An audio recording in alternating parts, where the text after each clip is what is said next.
Bonjour à tous, Thierry Aubert, donc co-dirigeant de Mediatek CX et directeur des opérations. Je suis ravi d'être avec vous et avec Malakoff Humanis ce matin pour parler centricité client dans cet événement CX Paris et engagement du top management.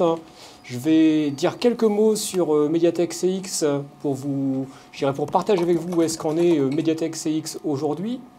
Alors, le Mediatek CX, on est un éditeur de logiciels, éditeur d'une plateforme de voix du client qui permet d'écouter la perception client via des enquêtes, via des avis, via des données opérationnelles et surtout d'exploiter ces informations, ces insights clients, que ce soit pour engager les collaborateurs vers plus d'orientation client, plus de centricité client, que ce soit pour piloter des plans d'amélioration de l'expérience client, que ce soit également pour rebondir et réengager les clients, traiter les insatisfactions, profiter des opportunités de rebond commercial, ou pour publier, capitaliser sur la satisfaction client, pour générer de la notoriété, améliorer la réputation. Ce sont des exemples de leviers qui permettent de créer de la valeur à partir de la voix du client et de son exploitation.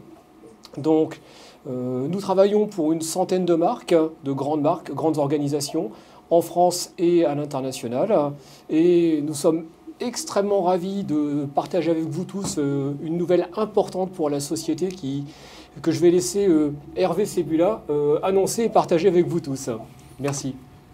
Alors, merci Thierry. Aujourd'hui, je viens en effet vous annoncer une formidable nouvelle. C'est le mariage de 3 sociétés leaders. Mediatek CX, qui est le leader du feedback management, se marie avec la société Avis Vérifié, qui est le leader des avis clients online, et avec la société Tister, qui est le leader des avis clients en vidéo. Alors ce mariage se fait sous l'égide d'un fonds d'investissement qui s'appelle Providence, et qui a pour ambition de créer un leader mondial dans le secteur de l'expérience client, à la fois en croissance interne et en croissance externe. Cette réunion de 3 sociétés leaders va permettre d'apporter à nos clients, nos prospects, nos partenaires, finalement une gamme de produits, une gamme d'offres plus large et beaucoup d'opportunités pour nos collaborateurs. C'est donc une nouvelle phase absolument extraordinaire qui s'écrit dans la vie de la société Mediatek CX, dont Thierry et moi restons les dirigeants. J'aurai l'occasion dans les jours qui viennent de donner beaucoup plus de détails finalement sur ce mariage, mais pour l'heure, nous allons avoir un témoignage donc, de Malakoff Humanis sur une très très belle initiative de développement de la centricité client qui implique le top management. Donc je rends la parole à Thierry. Je ne vais pas la garder très longtemps. Je vais la céder à Marc Farjas, que je vais laisser se présenter et présenter en quelques minutes également le groupe Malakoff Humanis. Marc, je te cède la parole. Oui, merci Thierry.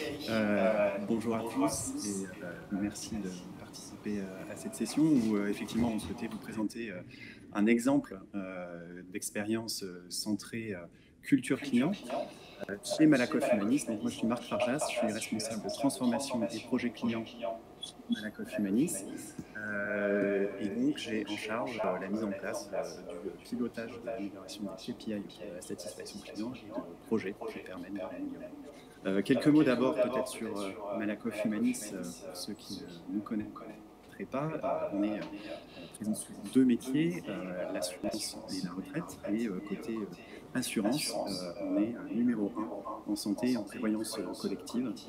Nos clients sont principalement des entreprises, on est 426 000 entreprises clientes et on assure une dizaine de millions de personnes. Et notre ADN de groupe paritaire et mutualiste nous amène à travailler avec un grand nombre de branches professionnelles, 174 pour être précis. Alors, je ne vois pas vraiment la présentation, Thierry. Du coup, je te laisse passer. Voilà, parfait, merci. Alors, c'est la page juste avant. Voilà. Donc, effectivement, pourquoi déjà, dans quel contexte s'inscrit ce programme? On a un certain nombre d'ambitions en tant que groupe de protection sociale et parmi celles-ci, c'est de devenir le partenaire préféré des clients. Pour faire ça, on a en fait 2 dispositifs. Un dispositif d'écoute en run dont je vais vous parler juste après, et qui nous permet en fait de garder la vision sur les retours de la part de nos clients. Et puis on a un plan d'action, un programme pluriannuel qui vise à renforcer en fait les piliers de la relation client autour des 4 dimensions de réactivité, clarté, simplicité et fiabilité. Donc le dispositif, pareil, pardon, je ne sais pas si c'est passé à la page d'après, le dispositif d'écoute en run dont je parlais juste avant, il s'appuie sur 3 grandes dimensions, à chaud, à tiède et à froid. Sur le à froid, donc on réalise un certain nombre d'enquêtes, enfin, plutôt une grande enquête annuelle pour sonder l'ensemble des dimensions de la relation avec nos clients, côté B2B, côté B2C, et parfois sur certaines populations ciblées. Donc ça, c'est vraiment un moment assez clé de notre étude des relations avec nos clients. Et donc, on fait ça une fois par an. On mène aussi un certain nombre d'études à tiède. Là, l'objectif, c'est de reprendre contact avec nos clients, pas complètement à froid, c'est-à-dire qu'ils ont eu une relation avec nous, ils sont entrés en contact avec nous dans l'un de nos process, pas complètement à chaud non plus, puisqu'on laisse un petit peu de temps se passer, et on revient sur des process un peu plus au long cours, qui nous permettent de regarder des process comme l'onboarding, par exemple, de manière un peu approfondie. Et puis, on a un dispositif qui tourne tout le temps, qu'on opère avec l'aide de Mediatek, qui est à chaud et qui, selon différents déclencheurs, permet en fait de sonder nos clients en fonction du type de contact qu'ils ont eu avec nous. Donc ça nous donne déjà une vision assez précise des marqueurs de la relation, de ce qui fait les points forts et aussi les points d'amélioration de la relation avec nos clients. Donc ça, pour expliquer le contexte, c'est vraiment donc le dispositif d'écoute en run classique. Sur l'autre partie, que j'évoquais avant, le programme pluriannuel d'amélioration, on a tout un portefeuille d'actions qu'on a identifié avec l'ensemble.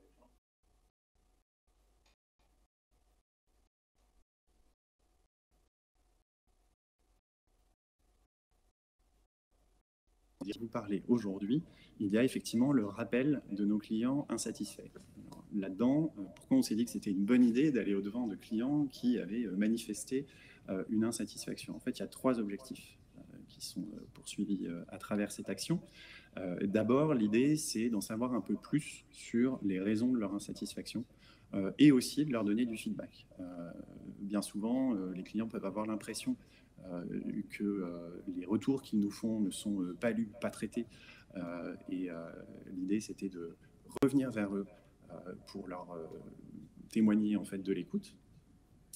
Le deuxième objet, c'est effectivement d'en connaître encore plus précis, enfin connaître de façon plus précise les raisons des irritants et les creuser avec eux, de façon à pouvoir adapter nos manières de faire, nos manières d'interagir et nos processus. Et puis le dernier, non des moindres, c'est l'objet de cette présentation. Comment est-ce qu'on diffuse finalement la culture client dans le groupe? Parce que l'originalité de cette action, c'est de faire appeler un certain nombre de managers, faire appeler nos clients par un certain nombre de managers. Donc, ce faisant, on rapproche finalement les clients de l'ensemble des managers, même ceux dont le quotidien n'est pas fait d'interaction avec les clients.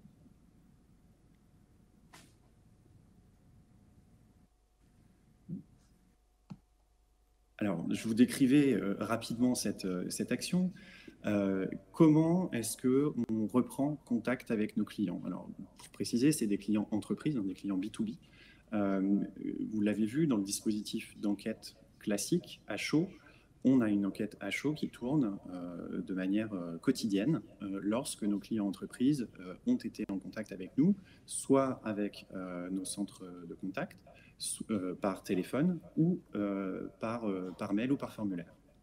Les entreprises qui ont fait ça se voient donc soumettre un questionnaire de satisfaction, et celles qui nous ont mis une note globale de satisfaction inférieure ou égale à 6 rentrent dans le ciblage de cette opération de rappel des clients insatisfaits. Donc c'est vraiment ça qu'on a fait, c'est tout motif finalement d'insatisfaction qui rend finalement les clients éligibles à l'opération. Et la manière dont on a organisé ça, c'est effectivement pour ne pas jeter finalement tous ces managers dans le grand bain tout de suite. On a procédé par étapes. On a fait un pilote d'abord.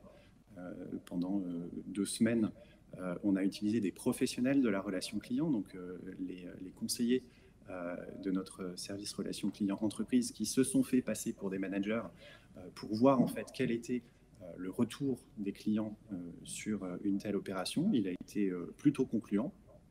Donc ensuite, on est passé à une phase 2 du pilote. On a pris des volontaires du management de Malakoff Humanis pour commencer à passer des appels et également utiliser en fait l'ensemble du dispositif de routage, de renseignement des différentes situations clients, avant de passer finalement à la phase de run, dans laquelle l'ensemble des managers étaient sollicités. Ces appels-là, en fait, sont, je le disais, passés par des managers dans un premier temps, mais sans volonté de résoudre forcément l'appel ou le problème qui était soulevé, puisqu'on ne peut pas exiger de tout le monde qu'il maîtrise l'ensemble des processus et des outils. En revanche, l'idée, c'était vraiment de se positionner en écoute et de pouvoir qualifier en fait le problème pour qu'ensuite il puisse être soit remonté au niveau de la relation client-entreprise en premier lieu, ou enfin vers les métiers spécialisés en deuxième niveau si le besoin s'en fait sentir. Donc c'est vraiment comme ça que se sont organisés ces appels, avec une première phase de test au début, et puis un déploiement par vague vers environ 300 managers du groupe, de façon à ce qu'ils puissent quotidiennement appeler les clients qui avaient manifesté des insatisfactions. Alors, pour ce faire, on a utilisé un outillage qu'on va détailler juste après, mais un outillage qui avait été, qui est séparé en fait en 2 parties. La partie de gauche, c'est vraiment le côté comment est-ce qu'on articule le routage, la prise d'appel, la préparation en fait du moment d'appel avec le client. Et donc là-dessus, on a utilisé Mediatek CX. On reviendra dessus. L'idée, c'était d'avoir un seul environnement qui portait l'intégralité des informations qui étaient nécessaires à la prise d'appel. Donc, une fiche qui détaillait le retour du client, son insatisfaction, des éléments descriptifs sur le client et la personne, les informations de contact. Donc, tout ça dans un seul environnement. Un circuit fluide qui permet de fermer la boucle, c'est-à-dire la présentation des informations nécessaires, le passage de l'appel, et puis ensuite des éléments de feedback qui permettent de traiter l'appel et de le rediriger vers les métiers compétents pour traitement. Et puis un outil fiable et facile, avec une expérience collaborateur vraiment optimisée, et donc qui a été en plus ajusté avec les périodes de run, de test et de pilote qu'on a pu mener au début. Donc ça, c'est vraiment la partie outillage pur sur laquelle on va revenir juste après avec Thierry. Et puis un dispositif d'accompagnement dédié, donc là c'est plutôt la conduite du changement, avec une équipe référente et clairement identifiée, des environnements communs qui permettaient de partager les questions, des vidéos avec des démonstrations et des modules d'accompagnement qui permettaient à ceux qui n'avaient pas pu se joindre à des webinaires, qui étaient un petit peu sur le format de celui-ci, de retrouver l'information après. En termes de volumétrie, effectivement, ça représentait une centaine, entre 100 et 150 appels par semaine à passer sur le périmètre. Et donc, ça faisait une implication finalement relativement modeste par personne, c'est-à-dire qu'effectivement, en termes de temps, ce n'était pas forcément extrêmement chronophage. En revanche, les bénéfices étaient vraiment importants puisque ça permettait, je le disais, à des gens dont la relation client n'est pas forcément le métier, de se confronter au retour que pouvaient nous faire les clients sur nos services et notre accompagnement.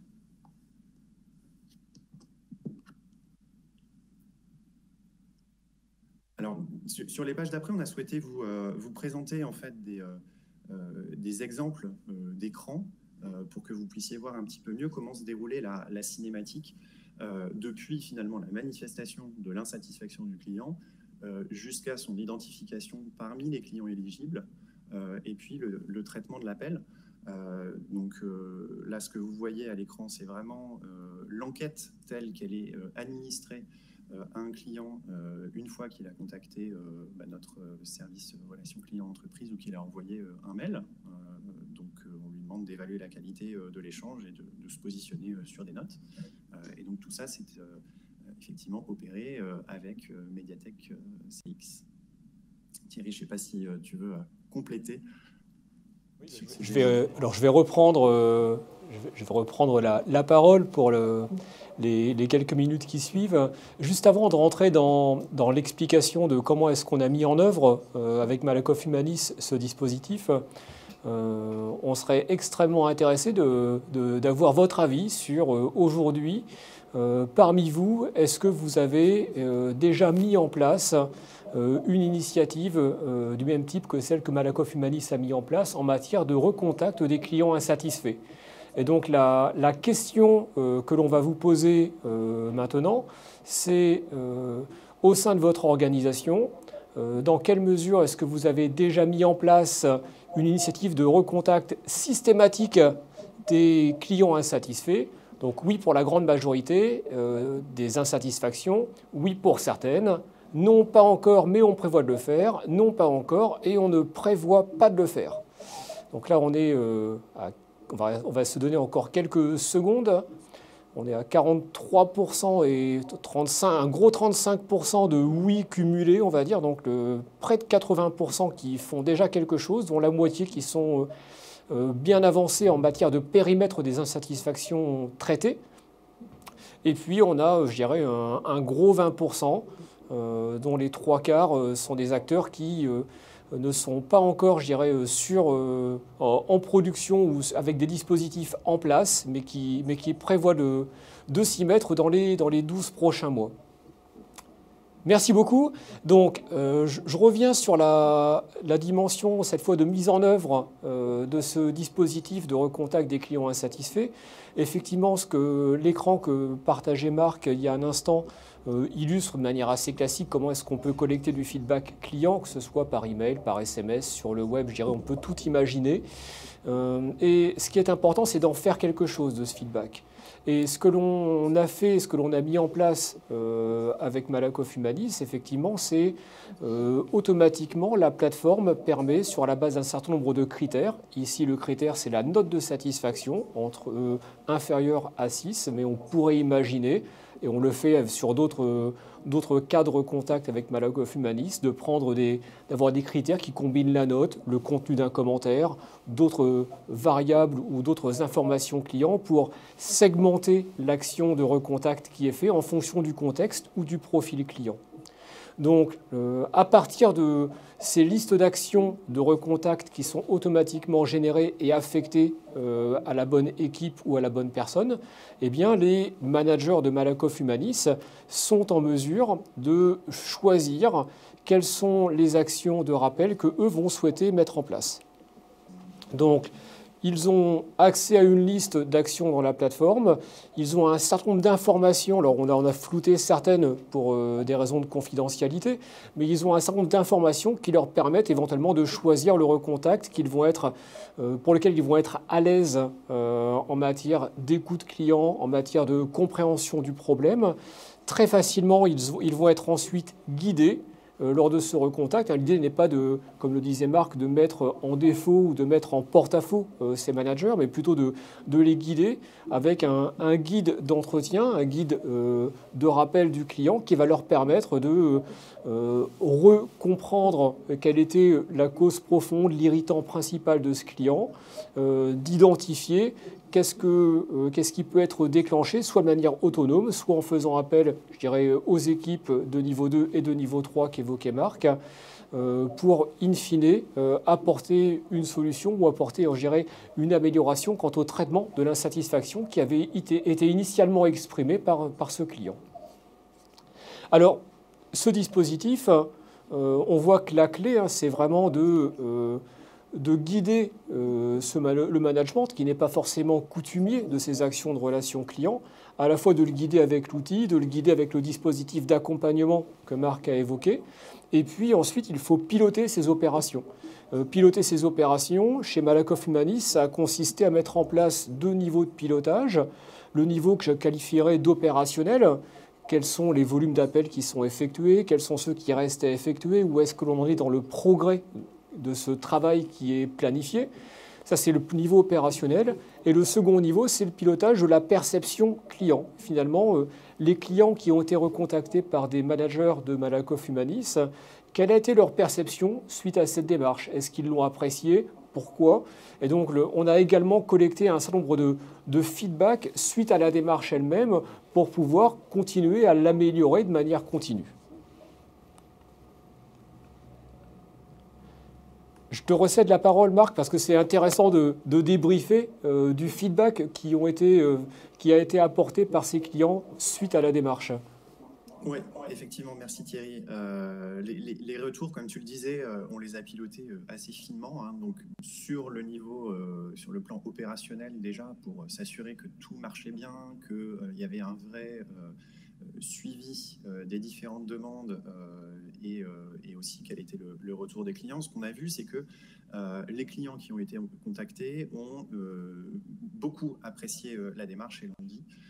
C'est-à-dire qu'on a mis en place une enquête à la suite d'un contact par un membre du management et donc 95% des clients ont été satisfaits de la démarche, satisfaits aussi de l'écoute qui leur a été apportée.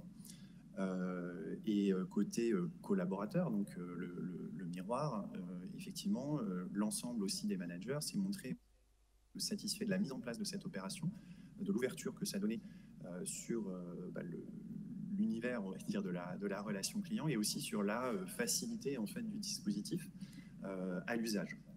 Donc ces deux éléments-là nous ont vraiment confortés en fait dans cette démarche. On a identifié quand même quelques freins. On le partage aussi, hein, c'est-à-dire qu'il y avait quand même des craintes de la part d'un certain nombre de managers de se retrouver finalement confrontés à des clients dont ils ne connaissaient pas forcément le contexte et aussi à des processus qui étaient parfois éloignés. Hein. C'est-à-dire que parfois on avait des managers de fonctions internes plus type contrôle de gestion ou RH et qui se retrouvaient face à un client qui manifestait de l'incompréhension par rapport à un processus d'affiliation. Et il y a eu des craintes là-dessus. Donc ça, c'était quand même le premier frein, de ne pas disposer de l'expertise métier pour réaliser l'appel. Et puis, il y avait aussi une autre crainte qui était, parce que la première, effectivement, on l'a adressée en disant votre rôle n'est pas de traiter la demande elle-même, mais d'assurer un niveau d'écoute et de la transmettre au métier concerné. Et là-dessus, il y a une autre crainte qui s'est fait jour, c'était finalement comment être informé des suites du traitement de la demande, puisque finalement, c'est le manager qui s'engageait auprès du client à ce que le problème soit réglé, sans nécessairement avoir tous les leviers derrière. Et donc là, on a mis en place un pilotage assez serré, non seulement du traitement des appels eux-mêmes, mais du traitement de la résolution des appels, qui en fait, à 95% étaient réglés en fait dans la semaine, puisque la conduite du changement que je mentionnais, elle a été réalisée non seulement auprès du front, entre guillemets, des managers qui passaient les appels, mais aussi des équipes opérationnelles qui devaient traiter en fait ces problèmes-là et qui étaient flagués d'une manière spécifique à notre programme. Donc tout ça nous a permis de voir que c'était vraiment un vrai projet d'entreprise finalement, dans lequel l'ensemble des directions étaient associées. Et ce qui a été important, c'est effectivement d'avoir ce circuit de bout en bout depuis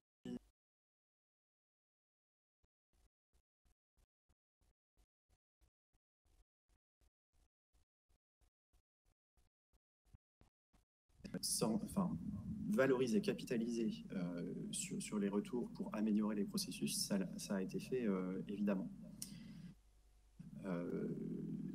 Alors, je poursuis peut-être sur les questions, Thierry, si ça te va, puisque je vois qui s'affiche sur le chat.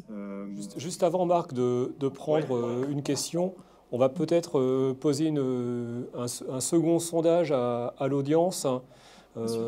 Cette fois, on va focaliser la question sur finalement l'expérience que vient de partager Malakoff Humanis. Et tout simplement, la question est, est-ce que ça vous donne des idées? Est-ce que vous imaginez mettre en place ce type de dispositif au sein de votre organisation, faire recontacter vos clients qui ont exprimé une insatisfaction par le management de votre organisation? Donc la balle est dans votre camp à tous.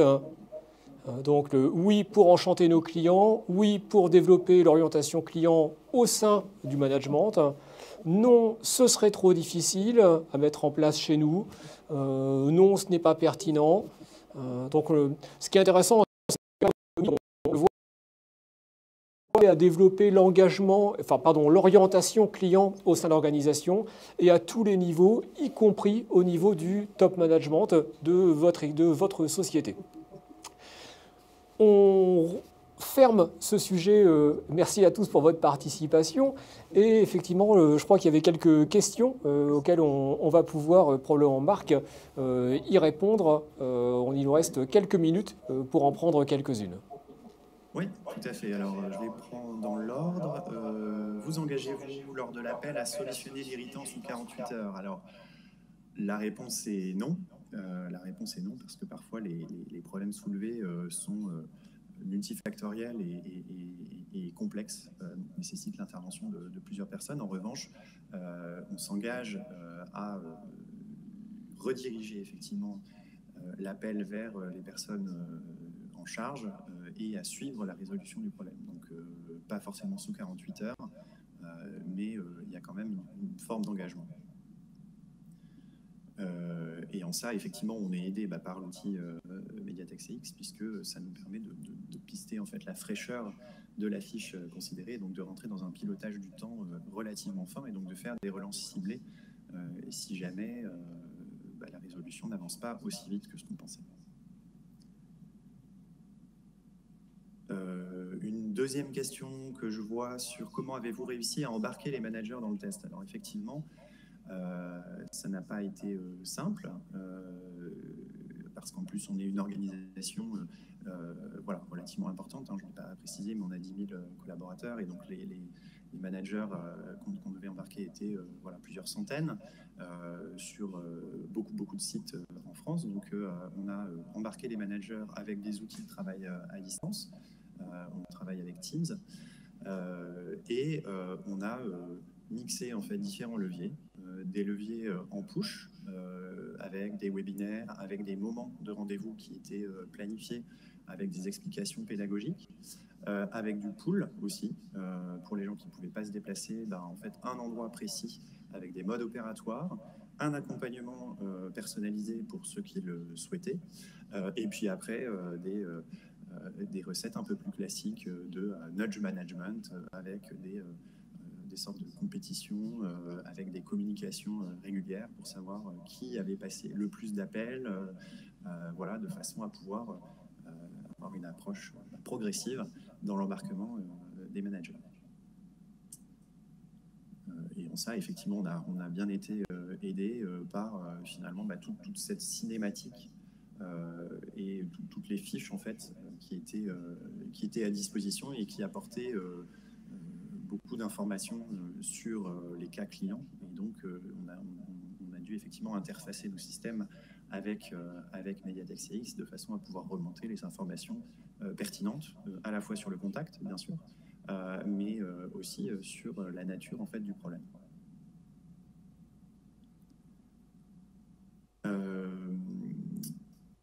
Je ne sais pas si Thierry, tu as des commentaires. Hein. À chaque fois, je n'ai pas forcément le retour, donc n'hésite pas à compléter. Pas de commentaires, je dirais pas de précision supplémentaire à apporter. Effectivement, si je devais en apporter une, je pense que ce qui est important par rapport aux différentes questions de pilotage et de l'engagement, c'est de s'assurer qu'il y a un réel suivi, et Marc l'a évoqué. L'application, elle vient, je dirais, en support de vos opérations pour vous aider à piloter qu'est-ce qui est effectué, où est-ce qu'en sont les démarches de traitement suite aux actions qui ont été prises lors du rappel du client insatisfait, pour s'assurer que dans un certain délai, cette action, elle est aboutie. Et donc ça, c'était par rapport à la première question. Et puis la deuxième question était beaucoup plus orientée change et engagement des équipes. Et là, je dirais, la plateforme n'est qu'un outil. Donc c'est surtout tout le travail des équipes Malakoff Humanis qui a permis de faire de ce dispositif un succès. Une question suivante sur les indicateurs